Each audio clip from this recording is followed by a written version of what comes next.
Ahead of Hurricane Florence, emergency managers watch the so-called Waffle House Index, an informal gauge for FEMA, the Federal Emergency Management Agency, to determine how quickly a community might bounce back economically after a disaster. Former FEMA Administrator Craig Foupe started using this when he was the Florida Department of Energy and Management Commissioner.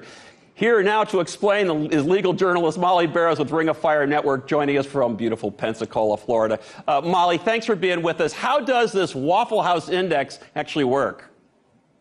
Well, you know, Waffle House is good at so many things. Who knew that they were a model for disaster preparedness? Of course, the 24-hour chain is often open during natural disasters, providing hot meals for people in the community as well as first responders. They're also a meeting place for people in the community. They can disperse resources as well.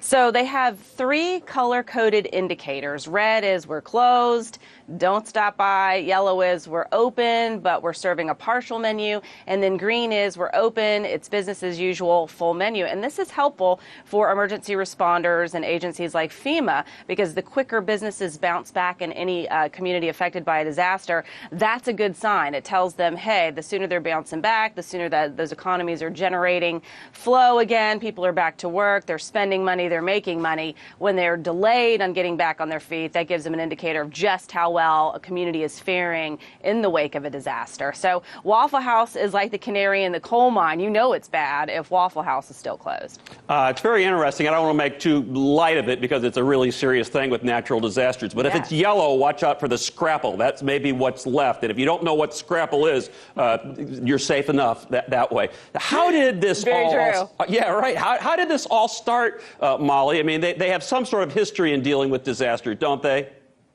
They sure do. Of course, you know, the Waffle House chain started in the South. It's 25 states throughout the country now, but primarily in the South, and they are located in a lot of these communities that are prone to getting natural disasters, whether it's hurricanes or tornadoes, bad weather, etc. So back in 1989, when Hurricane Hugo hit Charleston, that's when they kicked it into gear and started to develop their own emergency disaster response plan. Now they open up a storm center anytime there's a storm out there so that they can track its progress. They have teams of their employees from other locations on standby, ready to jump in as soon as it's safe to go in. They also have resources piled up, whether it's food, water, generators, ready to go. And each location also has an emergency guide to help them prepare a protocol for what they're supposed to do. So all of this is extremely helpful for FEMA as well, because the Waffle House is one of the first places often to open. So they can stage there. The community can come there, maybe get a bite to eat, as well as first responders, talk about what's going on in the community, check on their neighbors, and basically use it as a meeting place in the wake for the community in the wake of a disaster as well.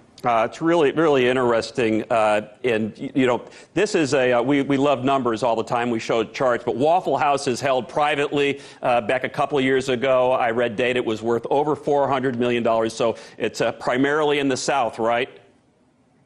Yes, it's primarily in the South. It started way back in 1955 in Georgia by a couple of guys. It wasn't until the 1960s that it started to turn into the chain that you see today. In fact, I think originally it was called the Tuttle House, and now we know and love it as the Waffle House. It's through some 25 states.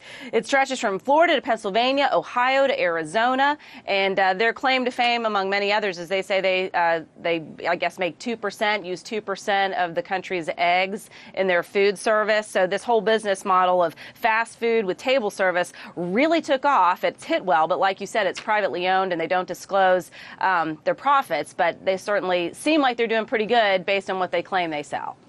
Molly Barrows, journalist at Ring of Fire Network. Thank you so much, Molly. Great to see you.